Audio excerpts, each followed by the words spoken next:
affectionately known to us as Sister Chris, for her constant support and shoulder to lean on times of despair for me during my fellowship, which were very rare because I'm very excited about what I was able to do as an early career scholar in preparation to enter, the professorate.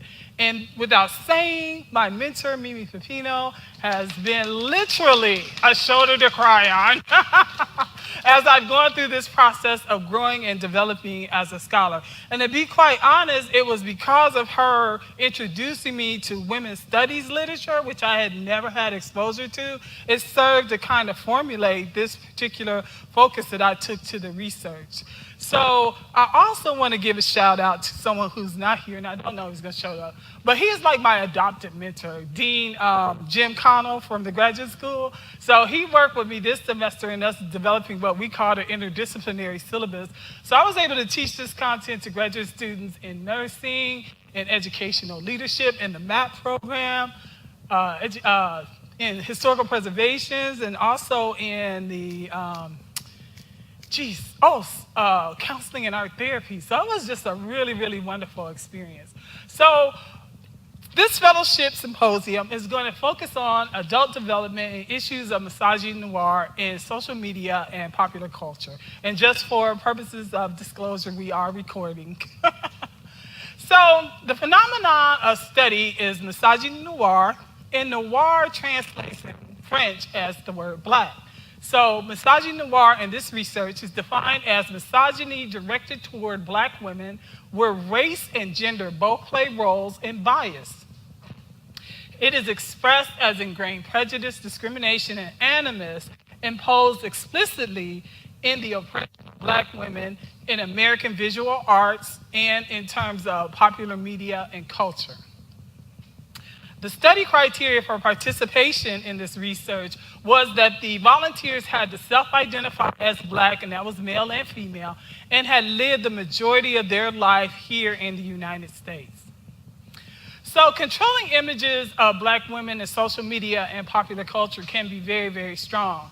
And back in February, we had the release of the Black Panther movie where people were all abuzz and excited about these wonderful images of black people, African and African American, and particularly the strong images of black women. And as that hubbub continued, I started to see emerge this kind of critique of these images of black women and these kind of tropes associated with black women are strong and the imagery being projected of more masculinity in association of black female strength, and also this expectation that black women are sacrificial in the defense of their community, their families, and quite frankly, even in the defense of their men. So I took that in consideration as I move forward with this research. So I designed this presentation in two parts. The first part, I'm going to explain memetics and how it serves to inform the spiral dynamic theory framework. And then in part two, I'm going to go over the results of the research, which actually was a mixed method study. And so I will talk about the phenomenon of misogyny noir and adult development and how it played out in the research. So memetics is a theory and form of academic study holding that mental units of culture called memes operate and transfer through non-genetic humanization. Examples of memes include images, beliefs, songs, policies, etc. A meme mirrors the biological gene construct. It uses the procreative processes of replication, variation, and natural selection in order to remain relevant within a social context. A meme differs from a symbol or symbolism because of this unique evolutionary property that it holds. A symbol can become a meme, but a meme is not a simple symbol. Now, an image meme can travel very, very quickly, particularly on social media. And last year, you had this controversy with this Dove body wash. Is anyone familiar with that? And so Dove released this ad on Facebook where this black woman removes her shirt and reveals a white woman. And people were very, very offended by that image, and some people understood why and some didn't. What was interesting is that the internet always wins, and people started to make memes about this image. And so this black young man created this meme where he removed his shirt to reveal a white male. And he said when the cops show up to the party, you see the little Dove body wash in the corner. And then some people decided to have a little bit of fun with images of Michael Jackson. But this meme, this mimetic imitation, is based on historical American advertising that is quite racist. And so you see this image of hair soap, and you see these two children, and the notion is to improve one's complexion is to use this hair soap. So you see the black child in the tub, and after using the soap, his skin becomes white. So that served as the genesis of that antagonism that was generated from that particular advertisement. So let's start off with a few foundational concepts. What is a paradigm? So for purpose of this research, it is a worldview or perspective that includes one's axiology, one's values, their ontology, the nature of reality, and epistemology, which includes the methods, validation, and scope that determines knowledge and separates it from a simple opinion.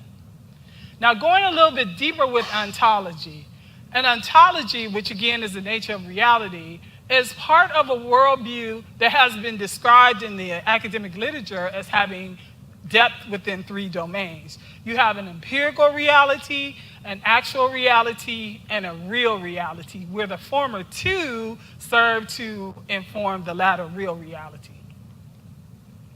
So this is a spiral dynamic theory framework, and I provided you all with handouts. There's front and back. The back part has more of a narrative description. What I wanted to do is just give you this preliminary outline. I'm going to go into more detail about it. The colors just serve as a mnemonic device to help you associate a particular worldview in relationship to that color.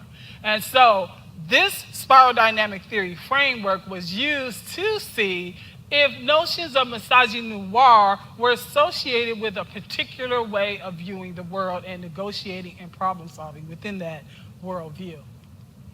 So, spiral dynamic theory is a comprehensive theory of adult development. It describes ways of thinking and the deep values reflected in distinct color-coded worldviews held by adults. It does not explain personality types, nor assessment that correlates to an IQ measure, because as we all know, there are people who are extremely highly educated and what we would consider intelligent in most instances, but at the same time, that individual could hold a very simplistic view of the world. So, some key aspects that made this theoretical framework valuable for me is that it was developed by psychologist Claire Graves, who actually at one time worked in the Northeast Ohio area at Case Western Reserve, and he was a criminal psychologist for the city of Cuyahoga County. And so, in this framework, he actually, deemed it the emergent cyclical level. That was his model of adult development.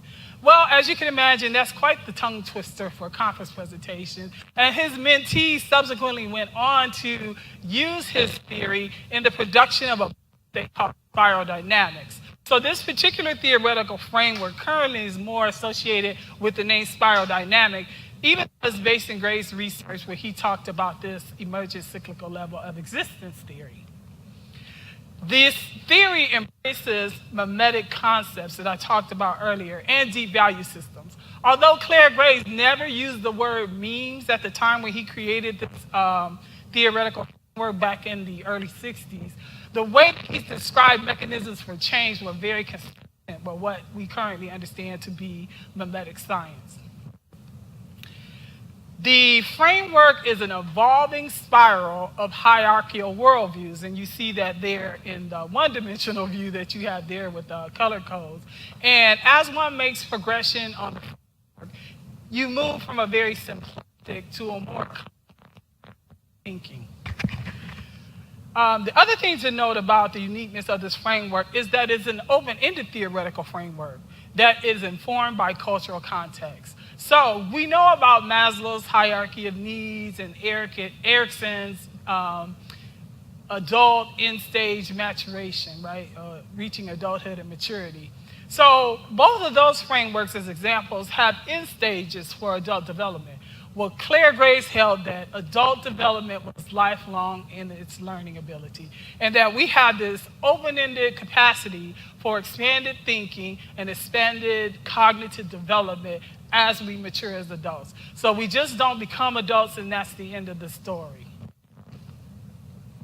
So spiral dynamic theory also operates within 3 spheres of influence. You have its operation at the individual level, the organizational level, and the societal level, which makes sense, right? Because individuals make up organizations and societies. And again, it's a framework that moves from simplistic to more complex higher order thinking. And as you make these progressions, these systems are subsumed. So you retain parts of this way of knowing as you have this expanded capacity for existence that allows you to have problem-solving capacities that evolve and become more comprehensive.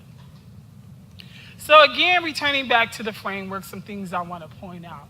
So this framework oscillates between the notions of individualism and collectivism. So on the right side of the framework, you see worldview constructs that are more associated with a very individualistic orientation toward negotiating and viewing the world.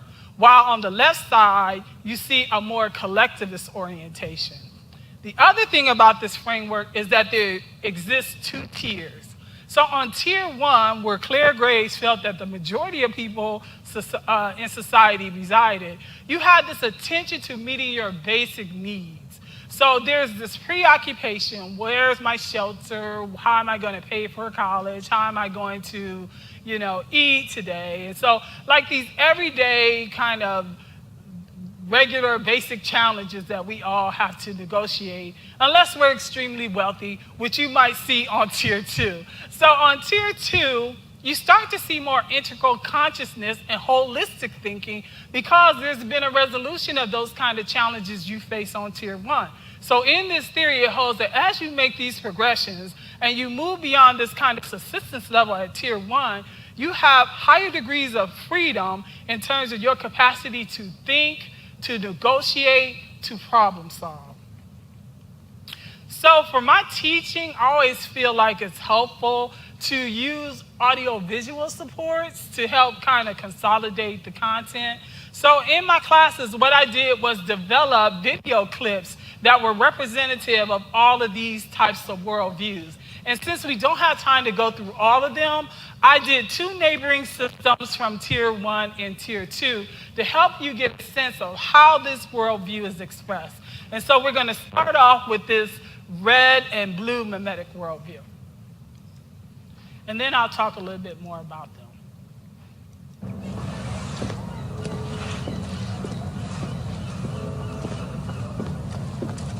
Lord Baelish, Your Grace.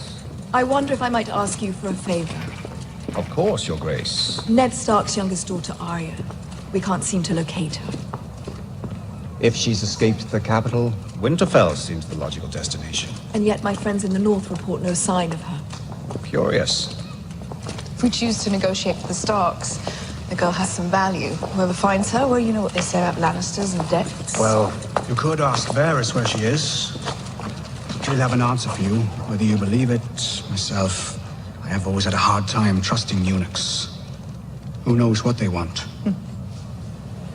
The Mockingbird. You created your own sigil, didn't you? Yes. Appropriate for a self-made man with so many songs to sing. I'm glad you like it. Some people are fortunate enough to be born into the right family. Others have to find their own way. I heard a song once about a boy of modest means. Found his way into the home of a very prominent family. He loved the eldest daughter. Sadly, she had eyes for another. When boys and girls live in the same home, awkward situations can arise. Sometimes I've heard even brothers and sisters develop certain affections. And when those affections become common knowledge, well, that is an awkward situation. Indeed, especially in a prominent family. Prominent families often forget a simple truth. I've found. And which truth is that? Knowledge is power. Seize him. Cut his throat. Stop. Wait. I've changed my mind. Let him go. Step back 3 paces.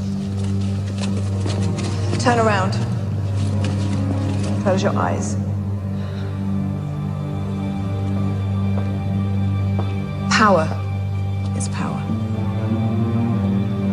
Do see if you can take some time away from your coins and your whores to locate the Star Girl for me. I would very much appreciate it. All right, so the Game of Thrones fans really love it. But what I wanted to emphasize about this particular worldview, it is called the egocentric worldview.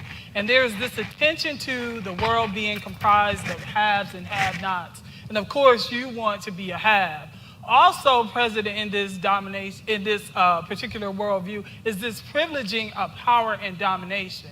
And according to Claire's framework, this is the first level of self-awareness. And so this next worldview is called the purposeful life. So that's the progression from this red egocentric worldview to this blue purposeful life worldview. And there's this attention to obedience and following rules and obeying authorities. And so we're going to share a little bit with that particular worldview.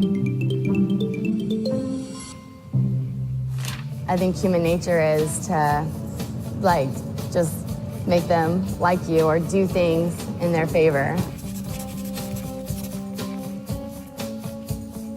Okay. When we are young, we naturally wish to please our parents, our teachers, our ministers and rabbis. Even as adults, we wish to please authority figures, such as our boss at work. However, if obedience to authority causes us to ignore our own ethical standards, big trouble can result.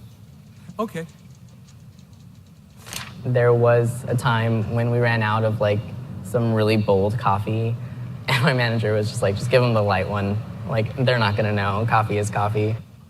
I kind of felt bad because it wasn't what they wanted and wasn't what they were paying for. But I was like, okay, well, if the manager says yes, then here's the bold coffee. When people in organizations make decisions, they are often much more concerned about the acceptability of the decision to the people to whom they are accountable than they are about the content of the decision itself. Studies show CFOs are more likely to illicitly manage earnings when it profits their CEOs than when it profits themselves. In other words, they act unethically primarily to please their bosses, not to put money in their own pockets. I worked at CVS Pharmacy, and every week we would have different sales.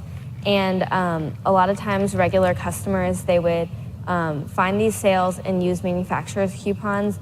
So basically they were getting more money back than they were paying. And even though it was technically right, it was harming our store. And so my manager didn't like that. My manager just told me to say that we were sold out of them so that the customer couldn't buy anymore.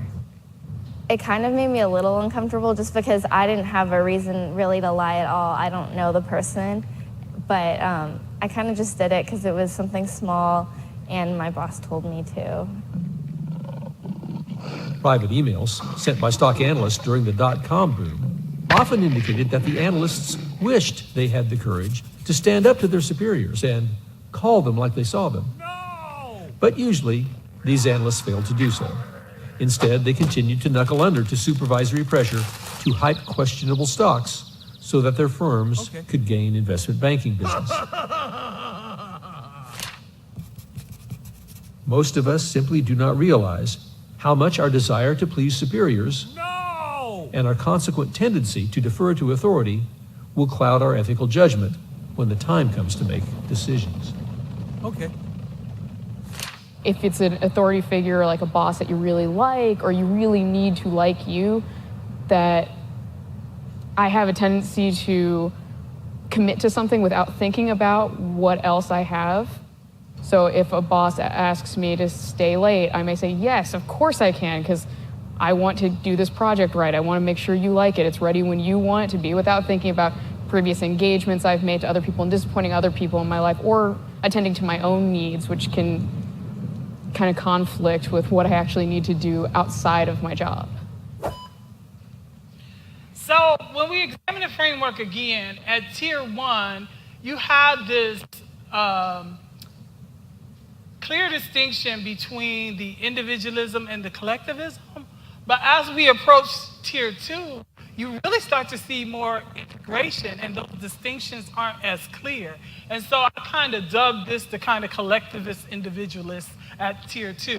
And what's interesting, Claire Graves in his research had only developed up to the yellow and blue. And in my research, I've started working on the coral and teal levels as well. So I've developed constructs of that.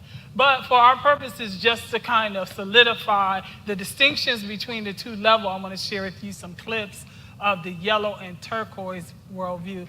And who best to represent a awakened system than Oprah?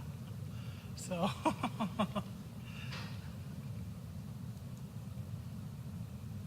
And listen to the complexity that you start to see articulated. You know, in all of the years of doing the Oprah show, there were many days that I sat in my chair across from 1 or 2 or 5 or 6 or 7 people, and I would be so frustrated because I just wanted to shake people sometimes and say, why didn't you pay attention to your life? I said on the show, probably the producers tell me that they counted 33 times, but I know I thought it at least 1,000 times. I would say listening to your life as it whispers to you first, so that it does not have to knock you upside the head with a brick or come crashing down on you as a brick wall, is one of the greatest principles of life, because there are many things that happen in life that are beyond our control. Natural disasters, death, unexplained events. But there are also many, many, many things in life which we can control and become out of control because you're just not paying attention. You are sleepwalking through your life. And I have seen this so many times on the show. I wanted to take the guests and go, would you just pay attention? So this is what I've learned and how I've explained it to myself.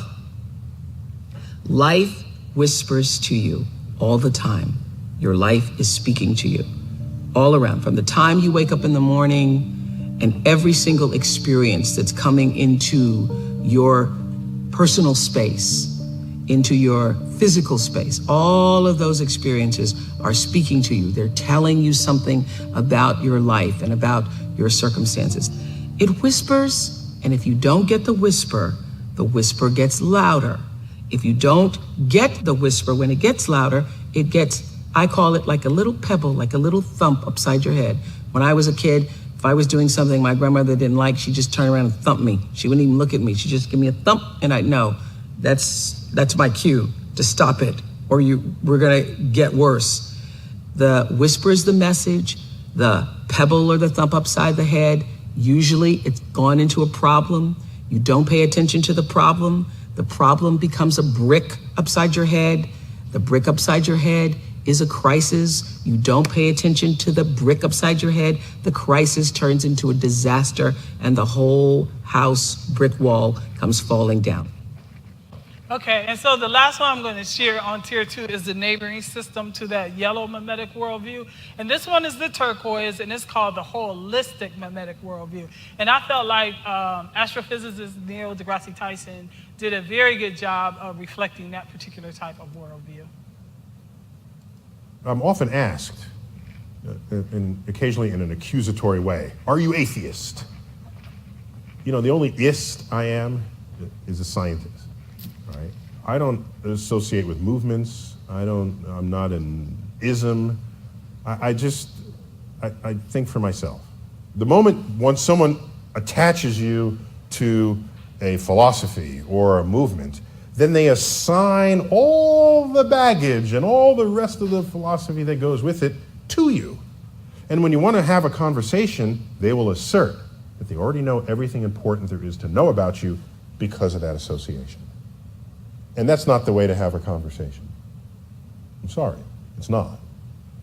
I'd rather we explore each other's ideas in real time rather than assign a label to it and assert you know what's going to happen in advance. So what people are really after is, what is my stance on religion or spirituality or God? And I would say if I had to find a word that came closest, it would be agnostic. Agnostic, a word dates from the 19th century, Huxley. To refer to someone who doesn't know but hasn't yet really seen evidence for it, but is prepared to embrace the evidence if it's there, but if it's not, it won't be forced to have to think something that is not otherwise supported. Okay? There are many atheists who say, well, all agnostics are atheists. Like, okay. I'm constantly claimed by atheists. I find this intriguing. In fact, on my wiki page, I didn't create the wiki page, others did, and I'm flattered that people cared enough about my life to assemble it. And it said, Neil deGrasse Tyson is an atheist. I said, well, that's not really true. I said, Neil deGrasse Tyson is an agnostic. Went back a week later, it said Neil Tyson is an atheist again, within a week. And I said, what's up with that? And I said, all right, now I have to word it a little differently. So I said, okay, Neil deGrasse Tyson, widely claimed by atheists, is actually an agnostic. And some will say, well, you're not being fair to the fact that they're actually the same thing. No, they're not the same thing, and I'll tell you why. Atheists I know who proudly wear the badge are active atheists. They're like in-your-face atheists, and they want to change policies, and they're having debates. I don't have the time, the interest, the energy to do any of that. I'm a scientist. I'm an educator. My goal is to get people thinking straight in the first place. Just get you to be curious about the natural world. That's what I'm about. I'm not about any of the rest of this. And it's odd that the word atheist even exists. I don't play golf. Is there a word for non-golf players? Do non-golf players gather and strategize? Do non-skiers have a word and come together and talk about the fact that they don't ski? I can't do that. I can't gather around and talk about how much everybody in the room doesn't believe in God. I don't have the energy for that. And so agnostic separates me from the conduct of atheists, whether or not there's strong overlap between the two categories. And at the end of the day, I'd rather not be any category at all. So, those frameworks were a part of how I evaluated the phenomenon of misogyny noir. I wanted to see, do these worldviews impact how misogyny noir expresses itself in these popular culture and social media spaces? So in my mixed method pilot study, I had this primary research question. How is misogyny noir realized within popular culture and gendered online learning spaces for American Black women? And so my research design was a concurrent mixed method design where I conducted qualitative and quantitative research at the same time, so one didn't necessarily inform the other. So in the qualitative piece, I did in-person interviews and online social media post evaluations. And so I took posts from gender-identified social media spaces. And then I also implemented an online self-administered survey instrument designed to capture these constructs of spiral dynamic theory and these worldviews and these indicators of misogyny. And I triangulate that information to the production of a meta-inference and conclusion about misogyny noir. So this is a depiction of my interview subjects and just some general demographic behavior. So I had 6 men and 6 women in the in-person interview. And that were the various ages and marital status and education levels. And of course, those names are pseudonym. The ages range from 19 to 15 by way of these in-person interviews. And so after conducting those interviews, I took the interview transcripts and, of course, had them transcribed and uploaded them to an online word frequency generator. And so in the production of that word frequency generator, it created these like word clouds. And I could see what kind of themes I might look to code in terms of this qualitative interview data. And what I did note was interesting is that they did have similar words. In the case of Wise, he used the word woman a lot, while Veronica used that word woman, but she used it less frequently. She actually used the word women more frequently, while he used women less frequently than she did. So that made me think I need to look at notions and themes of maybe collectivism and individualism between these two research participants. And there were some other smaller words that could be used to code going forward with this data. So in addition to that easy task of uploading the transcript into the word cloud, I literally went through the transcripts and coded them using attribution coding based upon interpretations of the spiral dynamic theory worldview. So when you see all those rainbow colors, that's because I was using highlighters that were representative of what was being expressed in their response to these question protocols. And so here's just a small example of how I coded one of those questions. Question number 5, I said, recently black male encounters with black females, and some compared to racism toward blacks, and on having embraced white patriarchal oppression where black women are devalued. Then I asked subjects, or I asked the participants, those terms. Do you find valid an argument that black males in America, U.S. this ideology engagements with black people? And so what was interesting is that Wise, he was really kind of evasive, directly answering that question. So I kept probing him, trying to get him to respond, and this is the best I got from him. And my approach to qualitative research is to use the actual words of those participants. So he says, "Cause I think the Caucasian guy feels comfortable with that black woman, working with that black woman. And I'm not being racist. I think that Caucasian guy feels a lot uncomfortable there as educated also, and he so I had another participant named Abba who reflected on an incident that she experienced in relationship to this question. And she said, when I approached the black manager, who was a male, about a white female coworker who had less experience than her and less education, money, I was more surprised at how he responded to me than the white guy. He was like, no, like you tripping. I think you are overstepping your boundaries right now. She's younger, she has more fresher, brighter ideas. They brought her here on that salary, and really, it's none of your business. And I don't have to explain it to you.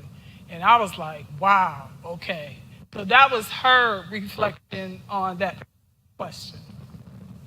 So in addition to these in-person interviews, as I mentioned, I had a self-administered survey that the volunteers took part in. And this is the lovely flyer I used. And I sent it out to over 300 people. And I was able to get 110 responses back. And so this would be considered a non-random convenience sample. And so first thing I did was to look at the demographic distribution of the participants by age, and I classified them by these groups. So almost half of them were millennials, so they were ages 18 to 34, and a good chunk of them were Generation Xers. They represented almost 30% of the respondents. And then we had baby boomers, and a group I classified as a generation of elders. I was really excited to see because there were 5 people who were 70 years and older who took part in this survey. And this is just a histogram representing the different generations out of that 110 collection of males and females. The first thing I did with the research data was to do a correlation matrix see the statistical significance in relationship to, in this case, these economic variables that are shaded in gray, in relationship to the 3 misogynoir questions be statistically significant in the initial analysis. And so when you look at category 2 with the column and the row, those categories are representative of gender. So when you look at question of 9, 10, 11, those are all misogynoir indicators that were statistically significant based upon the 2 gender group of black male and black female. And so I was concerned because the was 85 microphone is going on. Okay. I had 85 black women and then 25 black men. So I was concerned about doing a statistical comparison. SPSS lets you do a Levene's homogeneity of variance test for you to see if the variances in your group are the same. And I was pleased to see that my p-value was 0.05, which suggests that it was appropriate with comparing the 2 groups because the variances between the 2 groups are the same. So that's those 4, the top 3 are misogynoir indicators, and this particular sample showed a distinction between the male and female, black male and female participants based on that turquoise spiral dynamic theory worldview. They were pretty much the same or equal on the other ones. So then I turned my attention to checking the reliability of my spiral dynamic theory indicators. And so I did a reliability test using SPSS and generated Cronbach alpha scores items on this 90-item survey that represented each one of these worldview constructs. And the practice is if you Cronbach alpha score 0.70 and higher, then that is a reliable indication that those methods are measuring the same thing. So I was fortunate that all of those turned out well. So that also allowed me to create a more aggregated score here. Where's my little light? Okay, so here is the aggregated worldview construct for each one of those spiral dynamic theory worldviews. So we'll collapse those 10 into one category. So let's take a look at some of these indicators based on gender as my fixed factor and that were shown to be statistically significant difference between the male and black men and black women group. So question 10, I said, I have witnessed on social media posts where black men state that black women are less attractive than other races of women. And so I use a continuous scale of frequently, occasionally, and not at all. And so this is the descriptive statistic data. So if you look at the mean, you'll know that the women were more inclined, and especially if you look at the confidence 95% interval, the black women were more inclined. They saw those kind of them being less more so than the male. The men were inclined to say occasionally and not at all, while the women were saying frequently and occasionally. We looked at, I have challenged online black men who shared memes that were insulting or violent with the intent to devalue the same continuous scale. What was interesting is that the women tend not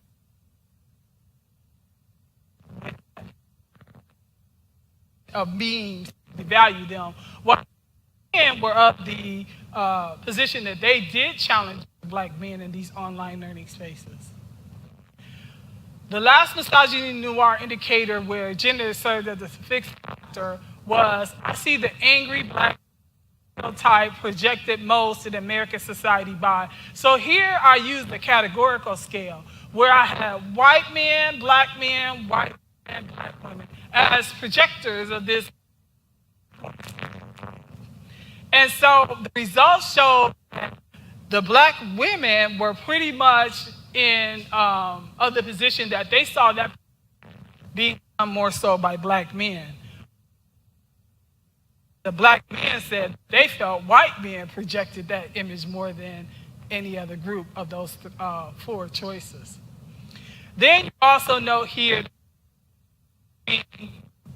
the black men and the black women as it relates to that turquoise worldview, because as I mentioned earlier, the rest of them were not statistically significantly different. And so this is the scale that I use. So I was kind of forcing people into really an agree or not particular question associated with that worldview. And the results showed again that the men were more inclined to this expression of this higher worldview of turquoise, but the women were as well, but the at 1.8, the mean at 1.8 in the confidence interval of 1.6 and 2.0. So that spurred me on. I said, I want to look and see how they did on the rest of the indicators and which one they were more inclined to accept being consistent with their worldview. So any kind of mean that was 2.5 and up was considered a rejection of that worldview. So what was interesting to find out is that this group as a whole was very spiral dynamic in their orientation. So the highest confirmation of that worldview was at the extreme mimetic collectivist worldview. And it was also interesting to see they were pretty high too on that blue collectivist worldview. But was also interesting to note that there was just an out-and-out rejection lower order purple worldview.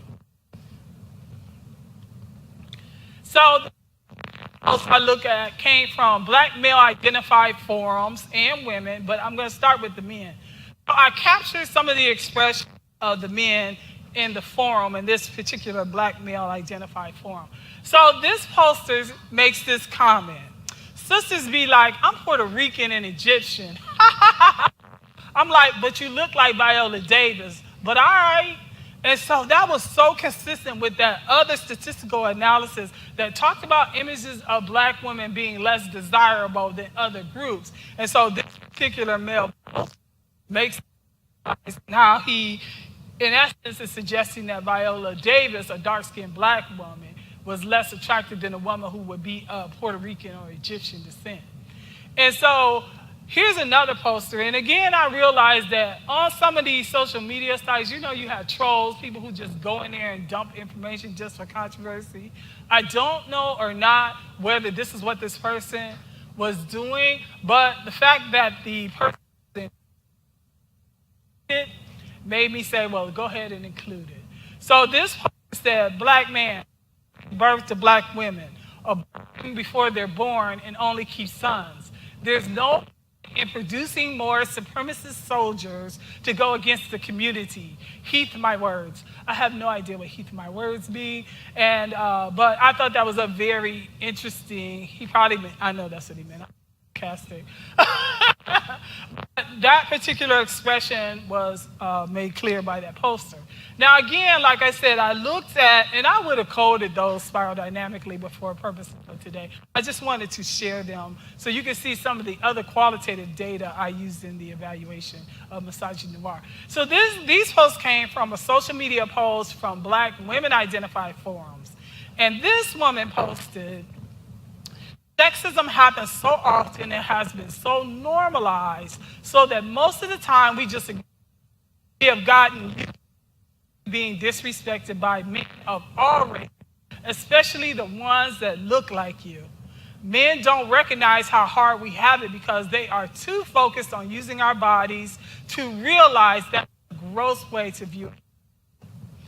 And then this poster said, y'all gonna learn that the one thing white men and black men have in common, they hire women as a whole.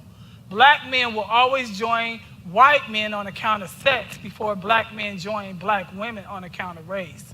Just as another post said, black men are ashamed of their blackness. It's the only thing they have to be ashamed about. That's why they rely on misogyny noir, hoping to give them a sense of power and privilege by lording over black women. Black women are ashamed of their womanhood and abandon it to the black male ego each and every time. So I thought a fascinating contrast between those posts. And so within the survey, I also produced this kind of category. And in the left-hand column, you see these kind of victimization indicators where we talk about devaluing as a romantic partner, et cetera, et cetera, et cetera. I did not as to how many I let them check at their leisure. And so at the top in the columns, you see white male, white female, black female. And I took those scores and aggregated them. So if you were to look at the highest score possible you could get on this categorical scale, it would be to identify as having 6 of these indicators being most likely as a perpetration of victimization by a group against black women. So results show that in the sample, which included black men and black women, out of 6 victimization, that the black these against black the other groups. Now, when you talk about victimization and statistics like that, I want to put a caveat in there because most crime statistics happen intra-racially. So people who are in proximity to each other typically experience the most incidents of victimization. But I also thought it was important to ferret out some of the data and disaggregate it. So I snapped out the economic oppression indicator. And so one of the questions asked about employment discrimination against black women and then economic exploitation of black women. And in this sample, 86.4% of subjects felt that employment discrimination would occur against black women by white men, followed by white women. But when you looked at economic and financial equity, 80.9% felt that would come at the hands of black males, followed by white males, then black females, and then white females being last in terms of a more personal financial exploitation of black women. So, what are my findings and conclusions? First off, the internet can exist as a virtual real world that strongly reinforces beliefs and values and online paradigms of reality for these study participants. The findings from the sample do indicate empirical and interpretive perceptions of misogyny noir, broadly conceptualized, being experienced by black American women in the study. Black men viewed white men as the primary promoters of the negative angry black women trope, while black women thought it was black men who projected that image in this sample. In this survey sample, black women were less likely than black men to challenge misogyny noir in online learning spaces. Statistically, the black men in this study said they were more frequently challenged another black man who posted projected violence or suggested any kind of insult toward black women in online space. Black women in this sample viewed white and black men, and to a lesser degree, white women as the primary agents of those 6 misogyny noir indicator classifications from the table. And in some instances, black men were viewed as being equally or more oppressive toward black women than either the white or black women. Disaggregated data from that same table showed that white men and white women were perceived in this sample as the highest group to exercise the misogyny noir indicator of employment discrimination against black women. Additionally, the survey participants, black men and women in this sample, were primarily very collectivist in their worldview and at that more higher mimetic green spiral dynamic theory worldview. And I have a theory about that. As this sample progressed, it became more educated. And I would have to do some more analysis, but initially I'm of the belief that I saw these higher spiral dynamic theory worldviews among these participants because the pool started to get more educated, more college educated specifically. So some limitations of this study. Well, there was not an equal chance of selection. As I mentioned earlier, it was a non-random convenience sample. So random sampling wasn't employed. So the results from this pilot not generalized black in the United States. But I definitely think it's a nice little kickstart to try and move forward a more random. And so, in closing, I'd like to just again highlight how I enjoy spiral dynamic theory, that complex social science phenomenon, particularly in this case, misogyny, connect adult development to evolving culture, worldviews, and ways of thinking as we mature and negotiate phenomena. Bibliographies, I'm going to click through them since we're recording, and I'll have this available for people to look at some of the sources as we move forward. And so that concludes my presentation. And I am open for questions. I am open for any questions that people might have. Sure. I was surprised about, let's see. Yes, because I was surprised at what I felt like was the deflection of some of the black males and taking responsibility for some of the perceptions that the black women were having. It's like, it's not us, it's them, you know. And I was surprised to actually see it empirically come out. And that seemed to be congruent with how Wise avoided answering that question for me. And he directly turned it to, well, white males are more comfortable with black women, et cetera, et cetera. So that was really fascinating. Yeah. I was not surprised per se with the spiral dynamic theory worldviews. I really wish I had a more diverse sample because I would have done some sorts, and I still can, do some sorts by income and see if low-income people actually have some of those preoccupations with the lower order thinking.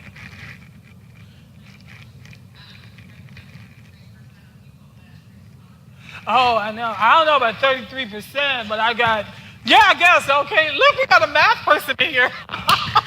Yes, yep. I was a little slow with that, but Sister Chris agreed to let us do an incentive, so there was a $50 raffle offered to participants. So that really didn't speed it up as much as institutional research giving me emails. And that's why I said the sample started to get a little bit more educated. I definitely appreciated that because even though this is a pilot study, I think that my approaches were sound, and produce this in a more randomized sample would be a next step to requesting funding. Oh, yeah. I can make the argument. See, I can get research funding for this. And I forgot to mention in my ability to be humble. So thanks to Mimi and, kind of hipping me to this women's studies literature, I had floated an idea of turning this research into a book with a publisher I worked with before, and she is like super excited. So in addition to doing this research and teaching, I actually found time to do an annotated table of content.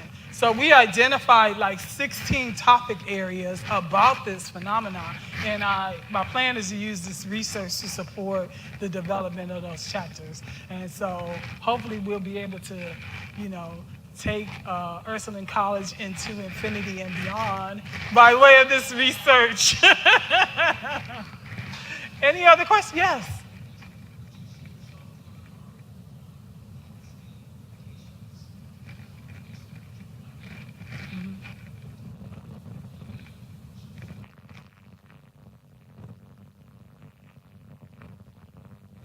I think it being both, because we're talking about individuals and how they view the world, and that tends not to be in isolation in the public-private kind of separation. These worldviews, because I actually use this theoretical framework for my dissertation, and my dissertation looked at the civic engagement outcomes of graduate students who attended private for-profit and traditional public Chilean universities. And it was really interesting. The results were that those who were at the private for-profit university had higher order thinking. So you saw like these yellow constructs with them, but they had lower civic engagement outcomes. And so Chile in itself was a very collectivist country, so I started to freak out because all the indicators of collectivism were very pronounced. And then I found this Hofstede index that ranked every country in the world based upon their collectivism and individualism. And so Chile was like one of the most collectivist countries in the world. So to see that distinction really come out, I was sort of relieved because I was like, this is a wash. And so one of the things I wanted to do is repeat that study here in the United States, because the United States, according to this index, is one of the most collectivist and individualistic societies in the world. So it would have been interesting to see those civic engagement. I already was a proponent for liberal arts education because I think education should prepare us to be conscious, involved global citizens.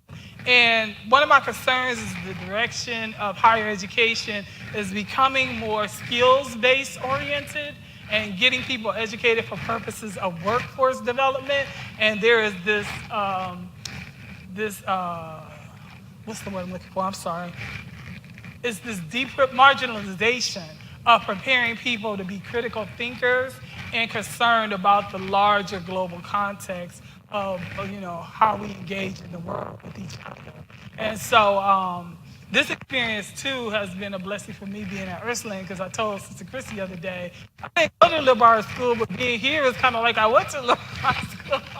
So I had the benefit of this experience and it speaking into, me as a scholar and my development as a early career, emergent scholar. No, you didn't? I was trying to really pull that out of myself. It was so difficult. And I was speaking to some people who got here early. I said, it seems so apropos, this research, with the recent comments we got regarding Kanye West and his position and, the incident with Bill Cosby and how that's starting to play out. So, and then there's talk about really going after R. Kelly for some of the stuff he did. That is definitely misogynoir research. And so perhaps when I move forward with developing an article out of this, I can make mention of those kind of things too. Yes, sir.